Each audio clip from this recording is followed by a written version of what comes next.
In this video, I'm going to share with you 3 key factors to consider if you are thinking about setting up a free zone company in the UAE.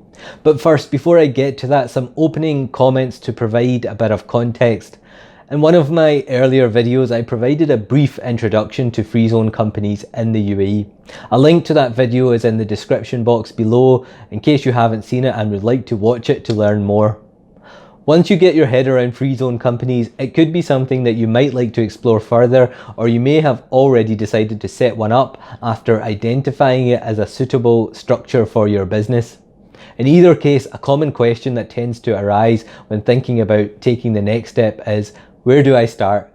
This is an entirely reasonable question given that there are so many different free zones in the UAE, around 50 or so, give or take a few.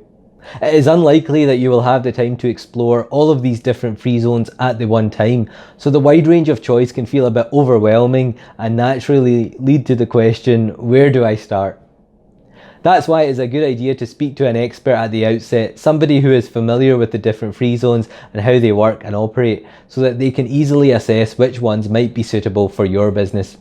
Doing this can save you a lot of time and help you to narrow down on suitable options for your business. I receive inquiries from people all over the world asking about setting up a company in one of the UAE's many free zones.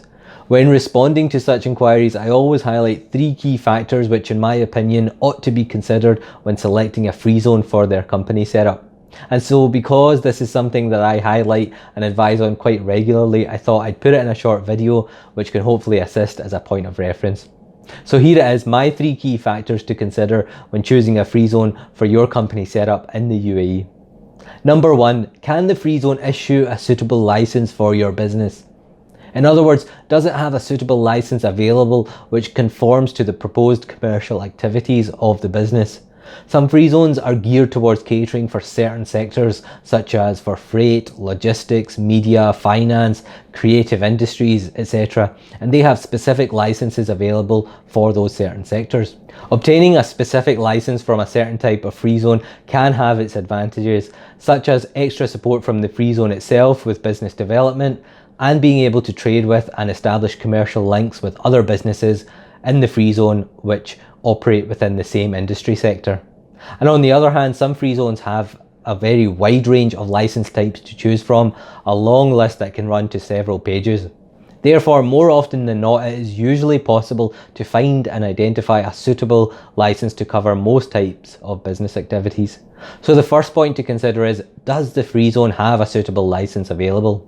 Number 2, how much red tape or bureaucracy is involved in setting up the company with the free zone? Each of the free zones have different levels of red tape. Some require a lot of information beforehand together with certain capital requirements, whereas others require minimal information with no capital requirements. Sometimes you have to go through some extra hoops, which may include obtaining certain external approvals that may be required depending on the license type, and that can add extra layers of red tape.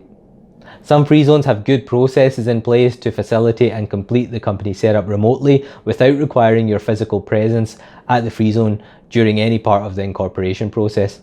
So it's sensible to get an idea of how much red tape and bureaucracy is involved, as this differs across the free zones and will have an impact on how quickly and easily you can set up your free zone company. And finally, number 3. What are the overall setup costs? Each free zone has different pricing structures, some are more expensive than others, and the setup costs can vary significantly across the free zones. In some of the larger and more well-established free zones, setup costs at the present point in time can be in the region of around 30 to 50,000 dirhams. In contrast, setup costs at some of the newer and smaller free zones at the present point in time can be around half that. So naturally, the setup cost will be another key factor for anyone thinking about setting up a company in a free zone. In addition to the setup cost, there will be an ongoing annual cost involved in maintaining the company.